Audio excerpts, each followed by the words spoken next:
ഓള് ഓള് കണ്ണ് തുറന്ന് കൽബുമിടിച്ച് മുന്നിലോടുണ്ട്.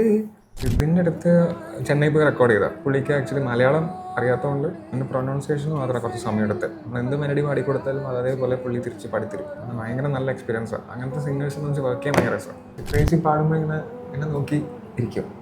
ചില സമയത്ത് പാടിക്കഴിഞ്ഞ് നിർത്തുമ്പോഴായിരിക്കും ചില സമയത്തൊന്നും പറയാൻ തോന്നുന്നില്ല. ചില സമയത്ത് ചെറിയ ചെറിയ ചേച്ചി അതൊന്നും മാറ്റി പഠിത്തരാൻ പറ്റും, ചേച്ചി പാടിത്തരും. അത് one of the best experience. എനിക്ക് ബൈക്കിലൊക്കെ വെറുതെ ഇങ്ങനെ പോകുന്ന സമയത്ത് ചില മെലഡിയൊക്കെ കിട്ടും, സൈഡാക്കി ഫോണിൽ റെക്കോർഡ് ചെയ്ത് വെക്കും. ഞാൻ അധികം കേൾക്കുന്നത് റെക്സേട്ടൻ്റെ പാട്ടും ഗോവിന്ദേട്ടൻ സുഷിനേട്ടൻ്റെ പാട്ടൊക്കെ ഒരുപാട് കേൾക്കാറുണ്ട്. അതുകൊണ്ട് ഇവരെന്നെ ഇൻസ്പയർ ചെയ്യാറുണ്ട് അതേ രീതിയിൽ മലയാളത്തിൽ. ഇപ്പോൾ ഈ മ്യൂസിക് കമ്പോസ് ചെയ്യുമ്പോൾ തന്നെ ഈ തിയേറ്ററിന് വേണ്ടിയിട്ടും OTTക്ക് വേണ്ടിയിട്ടും മിക്സ് ചെയ്യുന്നതിൻ്റെ പ്രോസസ്സ് എങ്ങനെയാണ്? ഈ പ്രോഗ്രാമിംഗ് എന്ന് പറയുന്നത് ആക്ച്വലി പ്രൊഡക്ഷനാണ്. നമ്മൾ മ്യൂസിക് പ്രൊഡ്യൂസ് ചെയ്യൂലേ, അതിനാണ് ഈ പ്രോഗ്രാമിംഗ്. അതിൻ്റെ വേറെ ടേമാണ് ഈ പ്രോഗ്രാമിംഗ് എന്ന് പറയുന്നത്. ഫൈനൽ ഔട്ട്പുട്ട് എന്ന് പറയുന്നത് നമ്മൾ കേൾക്കുന്ന സാധനമില്ല പുറത്തേക്ക്, അതിനാണ് ഈ സ്റ്റീരിയോ 5.1 എന്നൊക്കെ പറയുന്നത്. കണ്ടിന്യൂസ് ആയിട്ട് പഠിക്കാൻ പറ്റിയില്ല, പക്ഷെ ഇന്ന് റിഗ്രറ്റ് ഉണ്ട്.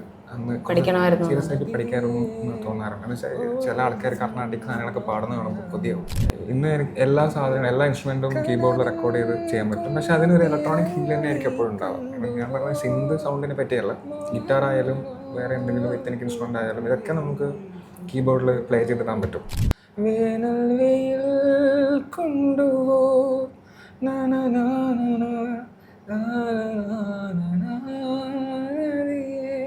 പല യാത്രയോ